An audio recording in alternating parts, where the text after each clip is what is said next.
warahmatullahi wabarakatuh. Om Swastiastu, salam kebajikan dan salam Pancasila.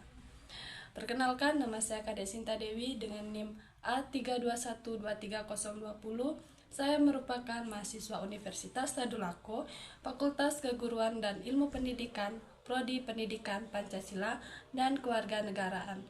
Nah, dalam video kali ini saya akan menjelaskan studi tentang kasus yang berjudul pengintimidasi siswa SMA di Surabaya jadi tersangka untuk tugas mata kuliah Pendidikan Karakter dan Anti Korupsi. Dengan dosen pengampu mata kuliah, dengan hormat saya sebut namanya Bapak Taufik Eka Riandana, Esos MPD. Arogansi Ivan Sugianto, sebelumnya disebut Ivan Sugianto, pengusaha asal Surabaya, mengantarkannya berurusan dengan hukum. Ini setelah aksinya yang memaksa siswa SMA Gloria Surabaya bersujud meminta maaf sambil menggonggong viral di media sosial. Karena aksinya yang berlebihan itu, Ivan kemudian ditetapkan menjadi tersangka perlindungan anak. Ia juga kini telah dianggap dan ditahan di Polrestabes Surabaya. Nah, kasus yang menimpa Ivan ini berawal dari sebuah pertandingan basket yang mempertemukan SMK Gloria 2 Surabaya melawan SMA Cita Hati. Sebagai informasi, anak Ivan berinisial E yang bersekolah di SMA Cita Hati mendapatkan ejekan dari salah satu seorang siswa dari SMA Gloria 2 sesudah laga basket.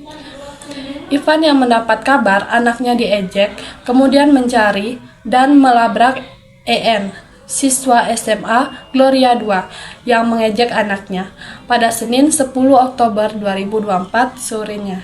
Seperti dalam video yang beredar, Ivan dengan nada marah meminta inisial IN untuk bersujud meminta maaf sambil menggonggong didampingi orang tuanya. Nah, aksi berlebihan ini diminta karena Ivan tak terima anaknya diejek seperti anjing jenis pudel. Aksi yang terekam kamera handphone ini juga viral di media sosial. Ivan pun jadi sorotan dan bulan-bulanan warganet yang menilai aksinya keterlaluan. Sosok Ivan kemudian menjadi sebuah bibir. Nah, sejumlah netizen kemudian mengungkapkan sosok Ivan sebagai pengusaha dan pemilik sebuah klub malam. Sebuah mediasi kemudian diadakan yang mempertemukan Ivan, pihak SMA 2 Gloria, dan wali murid. Meski ada kesepakatan damai dan saling memaafkan, namun proses hukum terhadap Ivan tetap digulirkan. Kasus Ivan yang memaksa siswa SMA Gloria 2 ini terus menggelinding dan melebar kemana-mana. Proses penemuan pun terjadi, sejumlah saksi diperiksa. Nah, sesuai Bapak petunjuk Kapolda Jawa Timur, Irjen Imam Sugianto, sejak kemarin di Sitber Polda Jatim memberikan asisten terkait penanganan kasus ini, kata Kabid Humas Polda Jatim Kombes Dirmanto.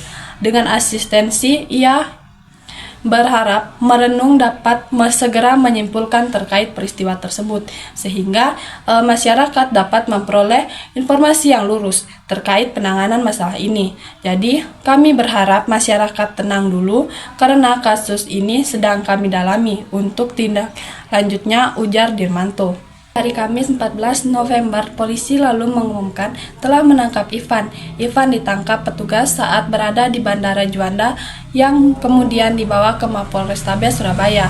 Ivan tiba sekitar pukul 17.22 waktu Indonesia Barat dengan pengawalan ketat. Ia dikeler tim gabungan PPA dan Jatarnas Satreskrim Polrestabes Surabaya.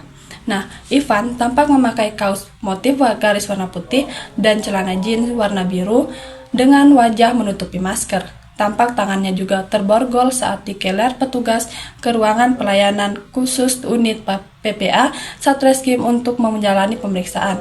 Dirmanto menyebut Ivan ditangkap setelah penyidik memeriksa 11 saksi. Status Ivan kini naik menjadi tersangka. Setelah penyidik melakukan gelar perkara, setelah 3 jam diperiksa, penyidik Ivan kemudian dijerat polisi dengan pasal Undang-Undang Perlindungan Anak.